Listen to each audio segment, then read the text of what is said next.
আমার উপরে যে ব্যক্তিকে দেখতে পাচ্ছেন, এই ব্যক্তি বাংলাদেশের সুনাম ধন্য চর্মরোগের পীর। এই চর্মরোগের পীর যেখানেই লাগে সেখানেই একদম চুলকানি শুরু হয়ে যায়। এই চর্মরোগের পীরকে আপনারা সবাই চেনেন। চর্মরোগের পীরের মুরিদ আছে কিন্তু ভোটার নাই। এই চর্মরোগের পীর এখন বর্তমানে দাবি তুলেছেন যে পিআর পদ্ধতির মাধ্যমে বাংলাদেশে নির্বাচন দিতে হবে।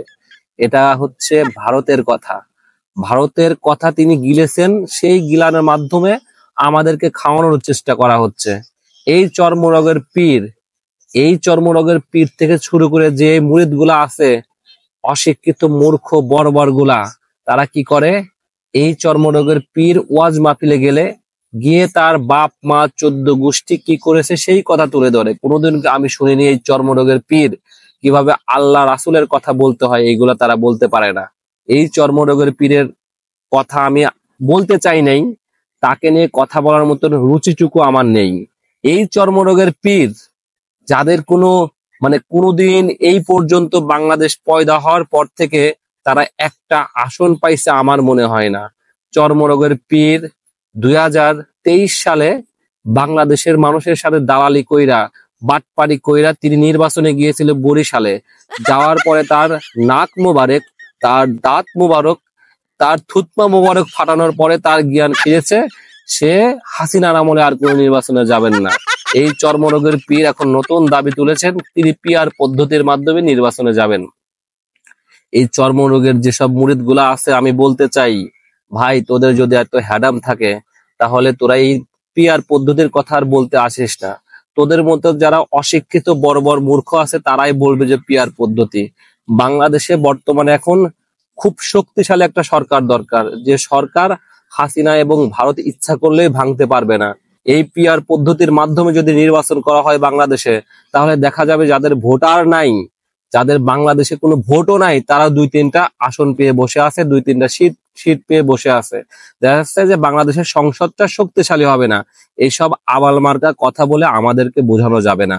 বিএনপি বর্তমানে যেভাবে নির্বাচন চাচ্ছে এটা সঠিক নির্বাচন।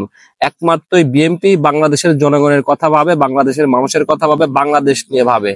আমি সুস্পষ্ট ভাষায় বলতে চাই, এই চর্মরোগের পীর যেখানে লেগেছে সেখানেই একবারে চুলকানি হয়ে ভরে গেছে। আমরা চাই না এই চর্মরোগের পীরের কথায়, ধর্ম ব্যবসায়ের কথায় মানুষ কান দিক।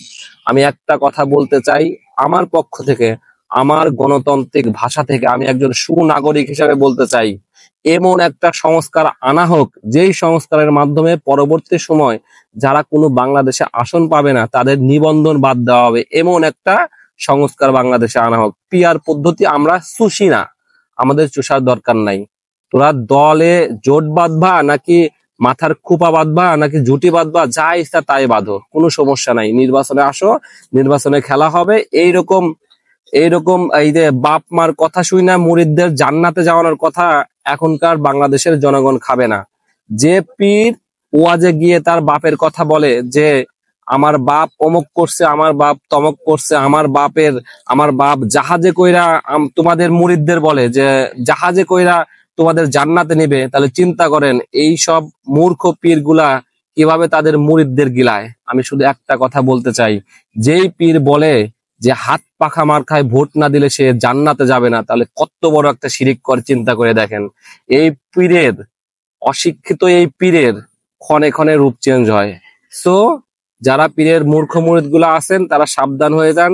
গণতন্ত্রের ভাষা একটাই, বর্তমানে বাংলাদেশে এখন খুব শক্তিশালী একটা সরকার লাগবে, যে সরকার ভোটের মাধ্যমে বাংলাদেশের ক্ষমতায় আসবে। সো সো সো সবাই সুস্থ থাকুন আর চর্মরোগ থেকে সাবধানে থাকুন। Thank you so much.